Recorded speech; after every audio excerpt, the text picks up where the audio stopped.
4 5 6 7 cúi ngang ép tay 1 2 3 lên 1 cúi ngang 2 ép tay 3 4 5 6 7 đổi bên 5 6 7 lên 1 kéo tay 2 thẳng lưng 3 hất gót 4 5 6 7 hất gót ép sâu 1 2 3 lên 1 hất gót 2 kéo tay 3 4 5 6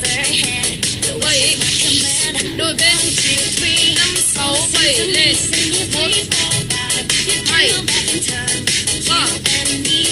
4 5 6 7 đá trước đẩy tay 1 2 3 lên 1 đá trước 2 đẩy tay 3 lưng 4 5 6 7 đổi bên 1 2 3 lên 1 đá cao 2 3 4 5 6